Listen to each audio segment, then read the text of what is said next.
Halo sahabat Harbun, berjumpa lagi di podcast Sahabat Harbun bersama saya Cungkring, host paling ganteng, host kedua. Maaf kalau saya salah-salah, saya host magang menggantikan Kak Sodik yang saat ini sedang bertugas di tempat lain. Makan puding di jalan raya, ketemu dokter yang masih muda. Jumpa lagi bersama saya di Business Center Harapan Bunda. Oke, hari ini kita akan membahas soal obat bersama farmasi Rumah Sakit Harapan Bunda. Di sini ada Kak Gadena. Hai Kak Gadena. Hai. Kak Gadena, udah berapa tahun sih jadi apoteker di Rumah Sakit Harapan Bunda? Jadi apoteker di Rumah Sakit Harapan Bunda udah mau 2 tahun sih. 2 tahun, lumayan ya. Dulu bisa jadi apoteker gimana ceritanya? Coba ceritain deh. Dari awal nih. Oh iya, dari awal banget. Dari awal banget ya. Kalau misalnya untuk awalnya itu mau jadi apoteker itu sebenarnya bukan cita-cita ya. Ya sama umumnya tuh cita-cita awal itu sama seperti cita-cita anak-anak pada umumnya ya. Oh gitu. Pengennya mau jadi dokter. Oh pengen jadi dokter, cuman ngerempet dikit. Iya, cuman pas proses pendaftaran itu kan kebetulan memang masuk jalur undangan, jadinya pinter ya jalur undangan. Enggak juga. Terus pas mau daftar kok jadi kayak bimbang gitu, mau tetap ambil kedokteran atau gimana. Terus akhirnya karena aku ngerasa apa ya, kayak kalau misalnya ngelihat darah kayaknya nggak kuat, jadinya mengundurkan diri untuk masuk ke fakultas kedokteran. Jadinya memilih untuk masuk ke fakultas yang masih baru, dekat dengan kesehatan. Oh, dekat dengan kesehatan. Dekat dengan kesehatan apa ya? Terus teman ada yang kenalin, ada tuh farmasi. Oh, farmasi tuh apa ya? Dia lebih kayak ke obat gitu-gitu. Ya mulai tertarik lah di situ. Akhirnya coba daftar ke fakultas farmasi dan memang alhamdulillah langsung masuk di situ. Wah, berarti dulu waktu masuk farmasi itu dari jalur undangan atau tes, Kak? Jalur undangan sih. Waduh, pinter berarti Kak Gadena. Oke, untuk sahabat Harbun yang bingung nih, kan karena Kak Gadena sekarang lagi pakai masker. Ini wajah Kak Gadena kalau nggak pakai masker. 2, 1, ya. Gimana, cakep kan? Yoi, jomblo loh. Oke, Kak Gadena. Kita ini mau bahas nih soal fakta dan mitos seputar obat nih ya, penggunaan obat. Jadi kan banyak sahabat Harbun yang di rumah sering beli obat di warung tuh buat misalkan flu gitu-gitu. Jadi kan ada beberapa mitos dan fakta yang pasti dipertanyakan sama sahabat Harbun nih. Nih ya Kak ya.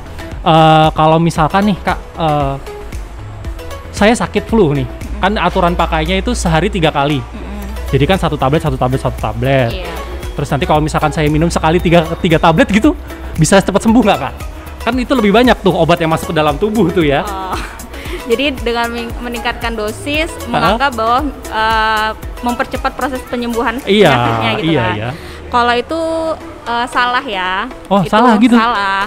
Jadi namanya meningkatkan dosis tidak akan mempercepat proses penyembuhan penyakit. Justru malah mengkhawatirkan terjadinya peningkatan efek samping. Sebenarnya terkait obat, dia kan memang sudah ada aturannya ya. Aturannya itu minumnya sehari 2 kali, sehari 3 kali, atau sehari 1 kali itu kan ada tujuannya. Gitu. Kalau misalnya sehari 3 kali, walaupun kita langsung minum 3 tablet itu nggak akan mempercepat proses penyembuhan. Karena kan dia sama-sama ibaratnya kalau di dalam tubuh kita kan ada masa waktu paruh, di mana kadar obat itu tuh nanti menurun di dalam plasma darah kita dan sebagainya gitu. Jadi justru sangat tidak direkomendasikan untuk mendouble minum obat tidak sesuai dengan aturan pakainya. Gitu. Jadi nanti kalau misalkan walaupun kita double dosisnya nih nggak akan berpengaruh ya, malah dia nanti meningkatkan resiko. Iya, resikonya. Gitu. Nih Kak, kan kita sering dengar nih ada obat generik, obat paten tuh. Kan biasanya kalau obat generik tuh kan yang sering dipakai buat pengguna ini kan, pengguna yang lebih rendah dosisnya gitu. Kalau katanya obat paten tuh lebih manjur, bener nggak sih Kak? Kalau obat paten tuh lebih manjur daripada obat generik? Sebenarnya terkait obat paten maupun obat generik itu memiliki dosis yang sama, memiliki khasiat yang sama-sama mereka itu merupakan obat-obat yang memang berkualitas. Karena kita tahu sendiri kalau misalnya namanya membuat obat, memproduksi obat itu bukan sembarang memproduksi, maupun dia obat paten maupun obat generik, semuanya ada sesuai dengan cara pembuatan obat yang benar-benar, dan itu kayak misalnya obat generik, dia itu cara pembuatan obat itu diawasi oleh langsung BPOM. Oh gitu. Ya, jadi jangan khawatir, jangan merasa saya minum obat generik jadi saya lama sembuhnya. Kalau saya minum obat paten saya cepat sembuhnya. Karena yang membedakan obat paten dan obat generik itu adalah kalau obat paten itu sebenarnya kan obat pertama kali yang ditemukan. Di mana dalam proses penemuan obat itu kan adanya penelitian-penelitian, uji klinis, promosi obat itu, pengenalan dan sebagainya. Karena yang menyebabkan dia mahal itu ya karena ada biaya itu tadi. Biaya ada efek research-nya. biaya penelitian, biaya uji klinis. Nah, namanya obat paten itu kan penemuan obat itu kan nggak hanya ibaratnya sebulan 2 bulan, tapi bisa 2-4 tahun, bisa bertahun-tahun. Nah, itu dalam proses penemuannya itu penelitian, uji klinis itu yang membuat dia mahal. Gitu Kak. Jadi walaupun obat generik pun sekalipun dosisnya tetap sama dan isinya tetap sama ya? Tetap sama, khasiatnya tetap sama, zat aktifnya tetap sama. Jadi kalau misalnya jangan ada spekulasi atau pemikiran di kita kalau misalnya obat generik itu pasti nggak bikin sembuh, nggak sama sekali, itu salah kayak gitu. Oh gitu. Tuh sahabat Harbun, jadi kalau obat paten atau generik itu sebenarnya isinya sama ya. Jadi nanti dia efeknya pun sama untuk penyembuhan ya Kak Gadena ya. Oke, Kak Gadena, ini kan aku tuh pernah denger nih, terus ada orang nyaranin, misalkan saya lagi sakit gatal-gatal tuh, dia nyariin obat yang sama kayak dia pakai dulu. Nah, sedangkan saya ini kan nggak sama kayak dia gitu, kulitnya atau kondisinya beda gitu. Kalau misalkan saya pakai obat yang sama kayak dia yang dia saranin, itu bisa nggak ya Kak ya? Apa emang harus ke dokter dulu kali ya? Kalau tadi misalnya kayak obat kulit, sangat tidak disarankan kalau misalnya obat cocok di orang lain pasti cocok di kita. Karena yang tadi bilang kan, misalnya jenis bukan jenis kulitnya, maksudnya jenis luka di kulitnya, atau misalnya dia eksim atau dan sebagainya itu kan berbeda. Eksim itu juga kan macam-macam, dan pengobatannya juga kan ada tersendiri dari dokter spesialis kulitnya. Jadinya kita nggak bisa asal aja obat ini cocok di dia, pasti cocok di gue karena sama-sama sakit gatal kulit kayak gitu kan. Sedangkan kan namanya dokter, kalau namanya menegakkan diagnosis itu kan memang ada pemeriksaan terlebih dahulu ya Kak ya. Gitu. Jadi nggak bisa. Tuh Kak, itu guys. Jadi kalau kalian misalkan sakitnya sama nih sama teman kalian, terus dia nyariin obat, ya lebih baik ke dokter dulu ya Kak Gadena ya. Memang prefer kita harus konsul ke dokter. Nah itu, jadi penggunaan obatnya nanti nggak sembarangan. Taunya sakitnya beda, gatalnya beda kan. Yang satu gatal karena sering digaruk, yang satu gatal memang karena sendirian ya. Bukan. Beda lagi ya. Oke. Ini ya Kak Gadena. Jadi kan gini nih, ada beberapa orang nih teman-teman saya, dia tuh nggak bisa minum obat yang pil itu diminum pakai air putih tuh. Jadi mereka pakai pisang atau pakai roti gitu. Boleh nggak sih sebenarnya? Atau pakai kopi? Kalau misalnya nih kan memang masih ada beberapa orang nyampe sudah besar juga, dia masih tetap nggak bisa minum obat tablet atau obat pil kapsul dan sebagainya kan. Males digerus tuh Kak, pahit kan? Iya kan, pahit kan, kerasa pahitnya kan. Sebenarnya kalau misalnya kita minum itu bareng kayak pisang atau misalnya makanan kayak roti itu masih diperbolehkan. Yang tidak diperbolehkan kalau misalnya kita minum misalnya dengan kopi, dengan teh, dengan susu, apalagi minuman bersoda, itu yang tidak disarankan. Nanti komplikasi apa Kak? Ya khawatirnya namanya kimia ya. Pakai itu kan mereka bisa mengganggu penyerapan obat. Gitu. Ya, mengganggu penyerapan obat, dan khawatirnya malah terjadinya peningkatan efek samping obat lagi karena adanya interaksi obat dan makanan atau minuman yang kita makan. Gitu. Jadi emang sebaiknya pakai air putih ya Kak ya? Tetap pakai air putih. Tuh guys, kalau bisa pakai air putih ya, karena air putih. Bayi ya. Anak bayi boleh. Kalau anak bayi kan pakai ASI. ASI itu beda. Makanya kalau misalnya memang udah dari itu mah beda ya, kalau memang dari alami, dari ya namanya ASI kan alami gitu. Gitu tuh, ibu-ibu menyusui. Jadi kalau anaknya tiba-tiba harus minum obat, bisa dicampur pakai ASI ya Kak ya? Iya. Oke. Nah nih Kak, terus kan aku sering nih obat batuk sirup, aku buka tuh, terus aku minum kan nggak sampai habis tuh, nggak mungkin kan satu botol habis. Batuknya udah reda, terus aku simpen nih di kulkas gitu. Besok-besok bisa diminum lagi nggak ya? Kalau misalkan butuh lagi, batuk lagi gitu?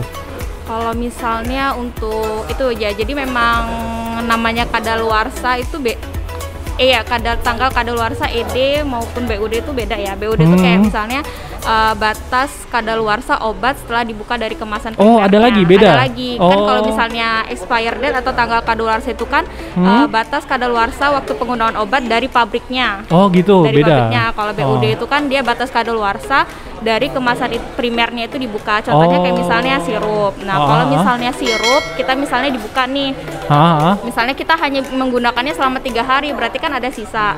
Itu masih kita bisa simpen, cuman ada maksimalnya. Oh, ada maksimalnya sendiri setelah dibuka. Jadi kalau untuk sirup memang maksimalnya, apalagi kalau sirup kan dia mayoritas basisnya atau tambahan itu kan ada berbasis dari air ya. Air, dia ada campuran airnya. Jadinya memang hanya bisa digunakan selama 14 hari setelah dibuka. Oh gitu, jadi 2 minggu setelah dibuka ya Kak? 2 minggu setelah dibuka. Bukan setelah dimasukin lagi nggak dipakai? Iya, misalnya nih sebelum 2 minggu, tapi kita ngelihat kok konsistensinya beda ya, darinya dia cair kok dia jadi kental. Lebih kental.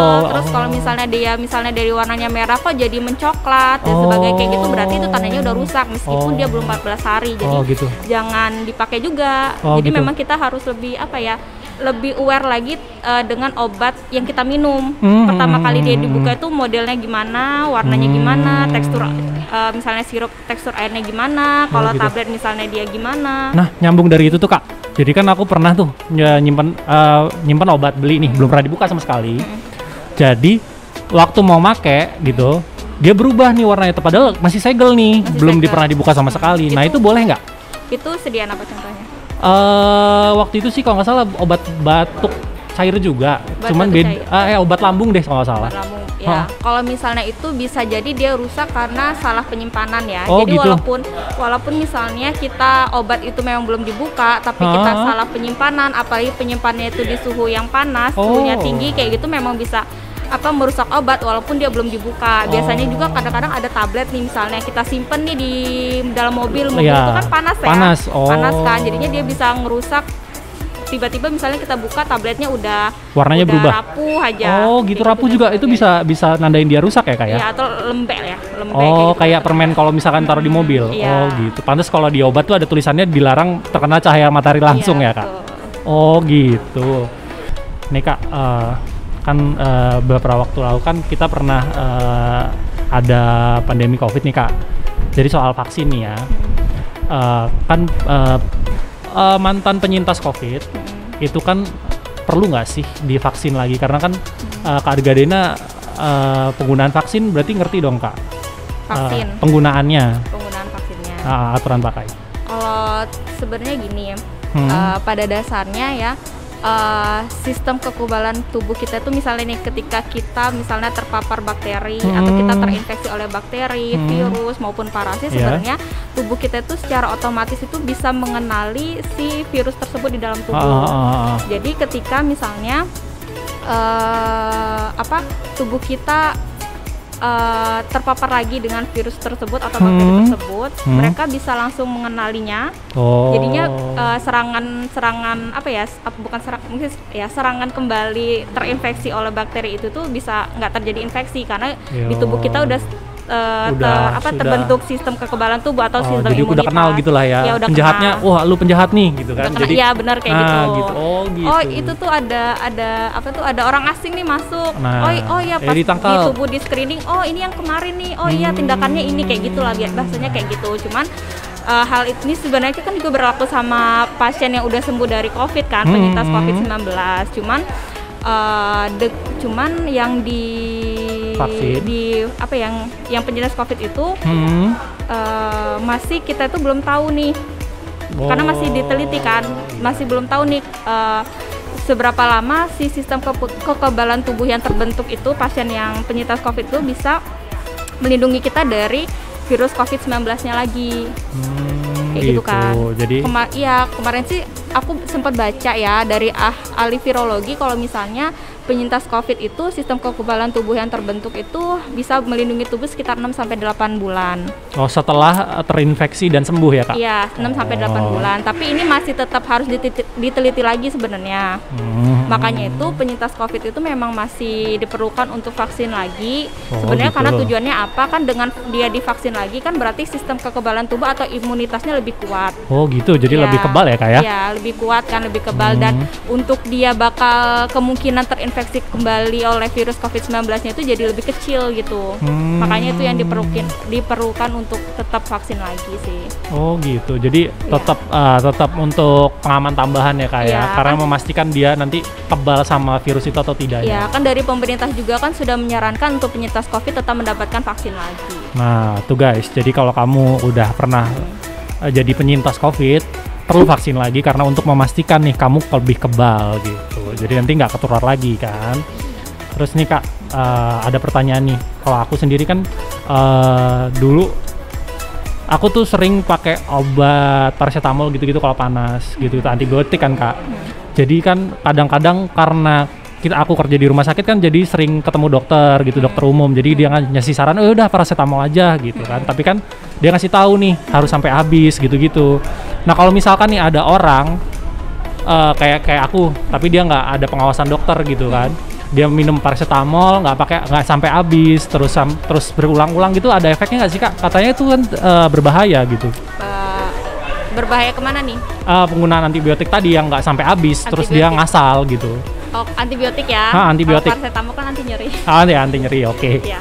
Amoxicillin berarti. Ya, antibiotik ya. Nah, kalau misalnya nih penggunaan antibiotik, sebenarnya yang penggunaan antibiotik itu memang sudah jadi concern pemerintah baik dunia maupun internasional ya, terkait penggunaannya, kebijakan penggunaannya. Karena namanya antibiotik. Antibiotik itu kan sebenarnya obat yang digunakan untuk mencegah dan mengobati infeksi yang disebabkan bakteri ya. Oh, bakteri bukan virus ya, Kak ya? Bakteri. Kalau virus itu ada antivirus lagi. Oh, ya. gitu. Itu kan disebabkan bakteri. Cuman terkadang seringnya nih kita temuin masyarakat ya, kalau misalnya mereka sakit sedikit aja, misalnya demam, mereka tanpa ke dokter, langsung aja misalnya di rumah, oh ada sisa antibiotik, diminum sama antibiotik. Padahal kan sebenarnya penggunaan antibiotik kan memang harus dengan resep dari dokter dan harus dengan memang benar-benar pengawasan dari dokter. Kalau misalnya nih kita minum antibiotik, misalnya antibiotik kita cuman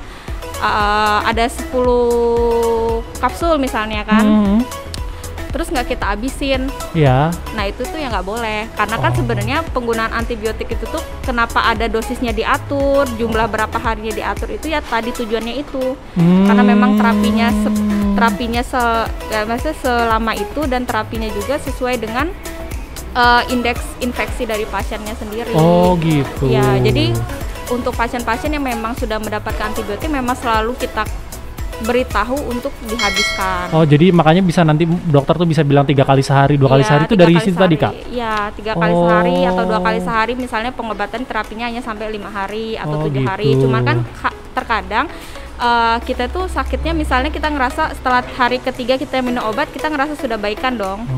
Jadinya kalau misalnya udah baikan, jadi obatnya tuh nggak kita lanjutin. Oke lah, obat yang lain nggak dilanjutin, tapi antibiotik tetap kita lanjutin, tetap harus kita habiskan. Oh gitu. Jadi gitu, kalau misalkan nih aku udah sembuh tapi ngelanjutin antibiotiknya nggak apa-apa ya? Nggak apa-apa. Oh gitu. Justru dengan kita nggak melanjutkan antibiotiknya, nanti terjadi resistensi antibiotik. Oh gitu. Ya, kekebalan bakteri itu dalam tubuh kita. Jadi gitu, nanti dia mutasi itu ya Kak ya? Iya, nggak mutasi. Nggak mutasi? Nggak mutasi juga sih, lebih kayak ke misalnya nih, seharusnya infeksi A bisa diobati oleh antibiotik A, karena kita penggunaan antibiotik A itu tidak bijak, jadinya si bakteri yang ada itu tuh udah nggak bisa, kebal dengan antibiotik itu. Itu bisa ke manusia lain nggak Kak? Apa cuma di kita aja nantinya? Maksudnya menular? Iya, maksudnya bakteri yang tadi ini kan dia resisten yang ada di kita. Misalkan nanti menular ke orang lain gitu, dia resisten juga nggak dengan obat yang sama gitu Kak? Karena kan dia tadi udah kebal di kita gitu. Tergantung dari inangnya masing-masing kan. Ibaratnya kan kita kayak, kalau bakteri itu kita kayak inangnya gitu nggak sih? Oh gile. Oh iya, pinter banget Kak Gadena sumpah.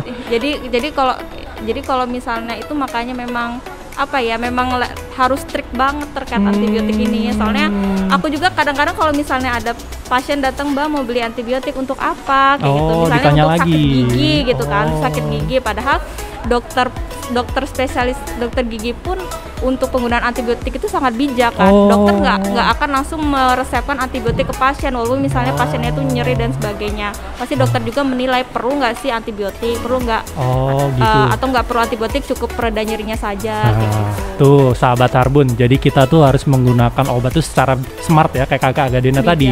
Jadi harus paham nanti resikonya, dijelasin sama dokter biasanya ya, kayak sama apotekernya juga, penggunaannya harus dipatuhi. Oh, gini Kak Gadena, ada lagi nih pertanyaan.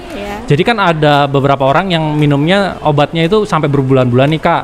Itu masalah nggak sih buat ginjalnya? Kayak tadi kata Kak Gadena tuh kan ada ini ya komplikasinya gitu, ada efek sampingnya. Kalau terkait obat yang dalam jangka waktu lama kan biasanya memang pasien-pasien penyakit tidak menular ya, pasien kronis ya, misalnya dia punya hipertensi, punya serangan jantung dan sebagainya. Kalau misalnya untuk terkait obat rutin, memang pasien itu obat hipertensi, itu sebenarnya bukan obatnya yang merusak ginjalnya, tapi sebenarnya hipertensinya yang bisa merusak ginjalnya. Ya, jadi kayak misalnya hipertensi itu sebenarnya faktor risiko utama dari serangan jantung, penyakit pembuluh darah, sama dia tuh berkaitan erat banget sama kesehatan ginjal, hipertensi itu. Jadi kalau misalnya nih aku waktu itu baca dari review jurnal, ibaratnya tuh hipertensi ginjal itu seperti ayam telur. Oh gitu, mana duluan? Ya, jadi mana duluan. Jadi misalnya nih kan hipertensi itu kan faktor utama penyebab gagal ginjal atau penyakit ginjal. Nah, tapi ketika sebaliknya, ketika ginjal kita mengalami disfungsi atau penurunan fungsi ginjal, itu menyebabkan terjadinya kenaikan tekanan darah. Nah, dengan kenaikan tekanan darah kan berarti jadinya hipertensi. Makanya memang untuk pasien-pasien kronis yang memang dia punya hipertensi, justru bukan obatnya yang jadi dihentikan. Khawatirnya kalau misalnya obat karena kita ngerasa saya udah minum setiap hari, saya setiap hari jadinya saya seminggu 3 kali aja, padahal kan memang dokter merekomendasinya kan meresepkan itu kan obat diminum setiap hari. Gitu. Khawatirnya malah jadi fatal ke lainnya ya, karena kan sebenarnya minum obat itu kan tujuannya kan untuk menjaga sama maintenance ibaratnya tekanan darah kita sama untuk terapi yang lainnya. Jadi salah kalau misalnya justru kalau pasien yang kronis ya ini ya, yang memang punya hipertensi itu obatnya malah di stop. Gitu ya Kak ya. Jadi memang harus ikut aturan tadi ya Kak ya. Tapi lain hal kalau misalnya minum obat pereda nyeri. Nah, beda lagi? Iya, beda lagi. Kalau misalnya kita nih minum obat pereda nyeri dalam jangka waktu yang panjang, berbulan-bulan atau bahkan bertahun-tahun, itu bisa merusak ginjal. Makanya memang untuk obat pereda nyeri itu tuh obat-obat yang tidak digunakan dalam jangka waktu panjang, tapi dalam jangka waktu pendek. Makanya kan kalau misalnya dokter meresepkan obat nyeri itu kan diminum hanya jika nyeri saja, bukannya diminum setiap hari sampai habis. Jadi kalau dia nyeri aja diminum. Iya. Makanya itu emang harus itu lagi sih, nggak hanya bijak dengan penggunaan obat antibiotik, tapi kita juga harus bijak penggunaan obat pereda nyeri itu. Gitu. Jadi memang dia harus ada obat pendampingnya gitu kayak. Pendampingnya. Nah, tips aja kalau misalnya kita lagi minum obat pereda nyeri, paling dibanyakin aja konsumsi minum cairannya, air putihnya. Gitu. Jadi tetap nanti ginjalnya tetap bisa menyaring ya kayak. Iya, terus sama kalau misalnya minum obat nyeri nih, misalnya kan namanya dalam ini kan kita ada swamedikasi ya. Swamedikasi itu kan pengobatan sendiri pasien. Dimana pengobatan sendiri itu pasien itu bisa beli obat langsung di apotek. Karena tadi kan memang obat pereda nyeri kan termasuk obat yang bisa dibeli tanpa resep dokter. Kalau misalnya nih kita sudah minum obat pereda nyeri itu, tapi misalnya selama 3 hari kita belum ada perbaikan, gitu. Lebih baik memang harus ke dokter. Jadi jangan tetap ya udah minum aja pereda nyeri ini terus-terusan, atau bahkan saya kayaknya dosisnya kurang, dia ngerasa dosisnya kurang sendiri gitu kan, itu nggak boleh, jadinya dinaikin dosis, jadi kayak itu malah nggak boleh. Tuh kalau misalkan gini Kak, kan pasien tadi ini beli obat sendiri ke apotek nih, swamedikasi tadi kan. Nah kalau misalkan dia swamedikasinya pakai herbal gitu, boleh nggak? Sambil mendampingi sama obat dari dokter ini, boleh nggak? Oh, jadi misalnya obat herbal sama obat dokter itu tuh khasiatnya sama ya. Kalau aku menyarankan untuk yang herbalnya di stop dulu. Lebih gitu. baik minum yang obat yang dari dokter. Karena tadi khasiatnya sama ya, dan khasiatnya sama, dan juga kan sebenarnya obat herbal itu tuh apa ya? Dia tuh khasiatnya tuh lebih lama daripada obat apa ya obat yang bahasanya, diberikan dokter. obat yang diberikan dokter. Jadi iya, juga iya. khawatirnya kalau misalnya minum obatnya bersamaan nanti terjadi interaksi obat dengan obat. Oh gitu. Oke, itu guys. Jadi misalkan kalau ada obat dari dokter dan khasiatnya gunanya sama, lebih baik gunakan yang dokter dulu ya, Dok? Iya, jadi yang si herbalnya di stop dulu. Oh gitu. Nanti biar nggak bertabrakan tadi ya. Oke Kak Gadena. Ini nih kan udah banyak nih kita ngobrolin soal obat, soal yang lain-lain, terus penggunaannya juga. Menurut Kak Gadena nih, pesan buat sahabat Harbun di rumah yang nonton untuk penggunaan obat apa Kak? Biar nanti sahabat Harbun di rumah tuh terngiang-ngiang gitu kata-kata Kak Gadena. Mungkin karena kita juga terkait mitos dan fakta sebenarnya terkait berita-berita, apalagi kan semua berita itu ada di sosial media kan. Terkait penggunaan obat, misalnya terkait berita vaksin atau dan sebagainya, itu ya kita harus lebih bijak lagi untuk menerima membaca berita yang tersebar di sosial media. Jadi kita jangan mudah percaya dengan berita-berita yang ada tanpa kita merujuk lagi sumbernya. Dalam artian kita cari tahu lagi mana sih sumber yang valid, mana yang ini valid, dari mana. Misalnya itu coba kita cari ke website Kementerian Kesehatan atau website jurnal kesehatan dan sebagainya. Jadi lebih ke lebih ke bijak menggunakan sosial media atau bijak dalam menggunakan obat ya. Iya, gitulah ya. Jadi harus diikuti aturannya yang dari dokter dan dari apotekernya.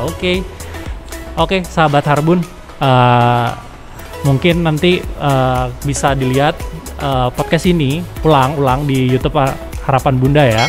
Dan jangan lupa subscribe dan follow sosial media kita yang di channel-channel lain, ada di Instagram, ada di Facebook, ada di web.